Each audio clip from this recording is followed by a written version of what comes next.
안녕하세요. 김상철 목사입니다.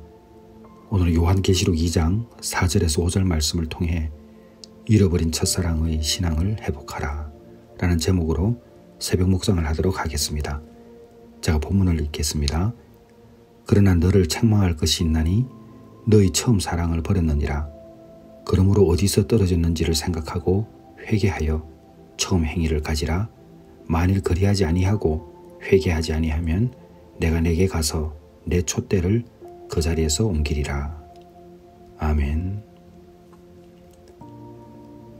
지난 세월을 돌아다 보면 참 힘들게 살았지만 그 따뜻했던 신앙의 추억들이 있습니다. 저도 처음에 신앙을 가지기 시작할 때에 저희 장모님과 함께 그 안양에 갈멜산 기도원이라고 있었습니다. 금요일마다 갔었죠. 얼마나 많은 사람들이 왔는지 모른답니다. 주여 삼창을 크게 부르고 정말 천국을 사모하면서 기도했던 그 모습들이 지금도 제 기억 속에서 아른거립니다. 그때 그렇게 부르짖던 사람들이 다 어디로 가셨는지 지금은 기도원마다 찾는 사람이 없고 과거와 같은 그런 뜨거움으로 기도하는 곳이 없습니다. 교회도 마찬가지입니다. 금요철야마다 그 뜨겁게 부르짖던 그 예배당의 울림이 이제는 사라진 지 오래되었습니다. 이것이 세상이 변했다고 그냥 지나갈 일인가 생각을 해보면 참으로 마음이 착잡합니다. 분명히 우리는 그런 시절을 보내왔고 우리의 자녀들 세대는 그런 것을 경험하지 못했죠. 이 좋은 것을 물려줬어야 됐는데 우리는 세상의 흐름 속에서 타협을 했고 자연스럽게 그냥 우리만 어찌 보면 누렸다고도 볼 수 있는 그 아름다운 신앙들을 다음 세대에 물려주지 못하고 있습니다. 아니 거창하게 다음 세대라 말하지 않고 우리 자녀들에게도 그 좋은 것을 물려주지 못하는 그런 안타까움이 있죠. 과거의 것이 다 좋은 것은 아닙니다. 그러나 과거의 것이 우리가 경험해보건대 좋았던 것은 따뜻함이 있었고 그리움이 있었고 정성이 있었습니다. 그 정성은 종교뿐만 아니라 우리가 말하는 기독교 이런 신앙뿐만 아니라 우리의 삶 속에서도 정성이라는 게 존재했습니다. 여러분 라디오 참 옛날에 많이 들었지 않습니까? 1960년대만 하더라도 라디오 드라마가 정말 왕성하게 있었습니다. 그 라디오 드라마는 온 국민이 사랑했습니다. 그러니까 자꾸 좋아졌죠. 수준도 좋아지고. 그리고 수신기가 과거에는 라디오 트랜지스터로 소형에서 이렇게 미니로 바뀌는 과정들, 또 한 집에 한 대 정도의 라디오가 금방 두세 대로 더 늘어났습니다. 그러니까 아버지 한 대, 또 가족 한 대 이렇게 가지고 다니면서 시골 농촌에서는 밤일 할 때도 그 아주머니들이 발걸음을 움직일 때마다 라디오와 함께 움직였습니다. 요즘은 제가 그걸 많이 못 봤는데 하긴 요즘은 유튜브를 그렇게 가지고 들어가죠. 그 연세 드신 어른들이 라디오 하나 딱 이렇게 4시 반에 이렇게 꽂고 산을 오르고 이렇게 한 것도 기억이 많이 납니다. 그런데 그 라디오 시대의 드라마는요 얼마나 재밌는지 모른답니다. 저도 기억이 납니다. 김삿갓도 있었고 법창야환가 혹시 여러분 기억하실지 모르겠습니다. 이런 것도 있었어요.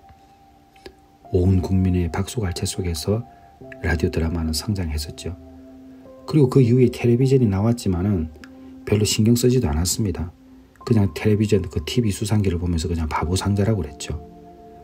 프로그램 자체가 어설픈 데다가 초기에는 그랬습니다. 그 텔레비전 그 수상기 자체 보유 숫자도 별로 없었기 때문에 라디오와는 비교도 안 됐습니다.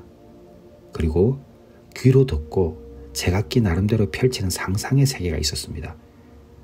보고 하는 게 아니라 귀로 듣다 보니까 그림들은 각자의 상상에 맡겨진 거죠. 시간과 공간을 초월했던 그 광활한 세계를 얻는 감동과 재미가 있었습니다. 그리고 그 때문에 성우들도 인기가 너무 좋았죠. 저도 기억합니다만 그 고원정 씨라는 성우가 있습니다. 정말 고운 목소리였죠. 그래서 이 성우들이 받았던 사랑도 그 당시는 엄청났고 또 작가도 대단했습니다. 작가는 작가대로 문학을 한다는 꿋꿋한 그 긍지와 우울감이 있었습니다. 그래서 드라마, 라디오 드라마지만은 문학적인 열정을 쏟았습니다. 어떤 산문도 드라마 대본을 따를 수 없다라는 그런 생각을 가지고 정말 잘 만들었어요. 그래서 당시 KBS 드라마 부서 명칭도 문예계라고 불렀습니다. 재밌죠? 원고 청탁은 어떻게 했냐면 구두로 하지 않았습니다. 중앙방송국장 명의로 문서를 정중한 예로 갖추었습니다. 예를 들면 이런 거죠. 선생님의 옥고를 부탁드립니다. 20분용 30회분 이런 식으로 했습니다. 품격이 있었죠. 과거의 우리의 삶은 예의가 있었습니다. 그런데 지금은 그 예의는 개인주의에 따라서 많이 사라졌고 그 사라짐은 결국은 우리의 신앙생활에도 나타났습니다. 여러분은 어떻게 생각하십니까? 참 많이 바뀌었습니다. 우리가 왜 첫사랑의 신앙을 잃어버렸는가? 정성이 사라졌기 때문입니다. 사랑하는 성도 여러분, 교회에 나올 때도 마찬가지고 예배를 드릴 때도 마찬가지고 교회를 섬길 때도 마찬가지고 정성이 필요합니다. 그리고 가족에게도 정성이 필요합니다. 우리 내가 사랑하는 교회 성도 여러분들 어려운 시기를 다 보냅니다. 지금 우리가 잃어버린 첫사랑의 신앙을 회복하기 위해서 필요한 것이 무엇인가? 당연히 회개해야죠. 그리고 우리가 누구를 책망할 것이 아니라 내 스스로 먼저 하나님과의 처음 사랑을 회복하기 위해서 노력해야죠. 그렇지 않으면 우리가 그 촛대를 옮겨버린다고 말씀하지 않습니까? 그러려면 정성을 회복해야 됩니다. 사람과의 관계에서도 정성을 회복하고 가장 중요한 하나님과의 관계에도 말씀을 읽을 때나 기도할 때나 예배당에 오고 가고 할 때나 모든 삶의 영역에서 정성을 다하는 여러분이 되시기를 주님의 이름으로 축원합니다. 기도하겠습니다. 하나님 아버지, 우리 내가 사랑하는 교회 성도들 한 사람 한 사람의 그 마음을 헤아려 주셔서 잃어버린 첫사랑을 회복하게 하여 주옵소서. 그리하기 위하여 먼저 모든 일에 정성을 다할 수 있도록 도와주시옵소서. 예수님의 이름으로 기도드렸사옵나이다. 아멘.